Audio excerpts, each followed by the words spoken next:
ভাইরে ভাই, কি একটা ফাইনাল দেখলাম! What a match! পুরো ম্যাচ জুড়ে জার্মান ক্লাবকে রীতিমতো বিধ্বস্ত করে ৪৪ বছর পর ভিলাকে ট্রফি এনে দিল আর্জেন্টাইন দু সুপারস্টার এমিলিয়ানো বুয়েন্দিয়া এবং এমি মার্টিনেস।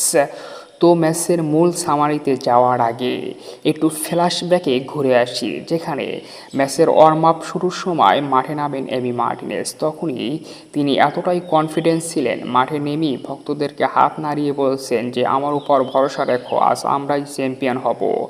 আসলে যেমন এমি মার্টিনেসের কনফিডেন্স তেমনই কাজ।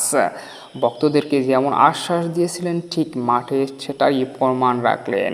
গোলবারের নিচে একের পর এক সেভ দিয়ে ফাইনালে অবিশ্বাস্য ক্লিন শিটে ভিলাকে চ্যাম্পিয়ন করার অন্যতম নায়ক হলেন এমি মার্টিনেস।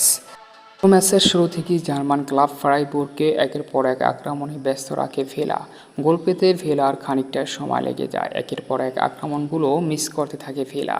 তবে ম্যাচের ৪১তম মিনিটে আসে সেই কাঙ্ক্ষিত মুহূর্ত, যেখানে ভেলার তেলাম্যান্স দুর্দান্তভাবে ফিনিশ করেন ডি বক্সের ভিতরে।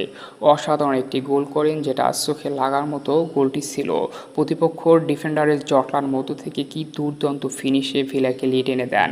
এরপর ভিলার দ্বিতীয় গোল পেতে বেশি সময় লাগেনি। ম্যাচের ৪৫ মিনিটের অতিরিক্ত সময়ে আর্জেন্টাইন উইঙ্গার এমিলিয়ানো বুয়েন্দিয়ার দুর্দান্ত বাঁকানো স্বরের অবিশ্বাস্য গোলে ২-০ এগিয়ে যায় ভিলা, আর এই দু গোলের লিড নিয়ে অর্ধ অংশ পার করে ভিলা।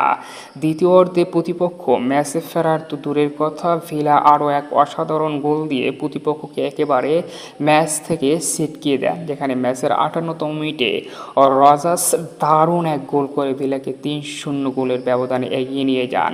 তবে এই গোলেরও কারিগর ছিলেন আর্জেন্টাইন উইঙ্গার এমিলিয়ানো বুয়েন্দিয়া।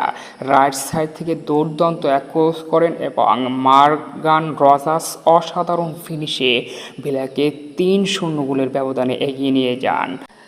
তো এরপর বাকি সময়গুলো ভিলা আক্রমণ করলো আর গোল বাড়াতে পারেনি। পরিশেষে ৩-০ গোলের ব্যবধানে অসাধারণ এক জয়ে ৪৪ বছর পর ইউরোপীয় কোনো টুর্নামেন্টের চ্যাম্পিয়ন হন অ্যাস্টন ভিলা। তবে ম্যাচে ক্লিন শিট রাখেন এমিলিয়ানো মার্টিনেস। প্রথম অর্ধে গোল পাওয়ার আগে বেশ কয়েকটি সেভ দিয়েছিলেন আর্জেন্টাইন এই গোলকিপার এমিলিয়ানো মার্টিনেস।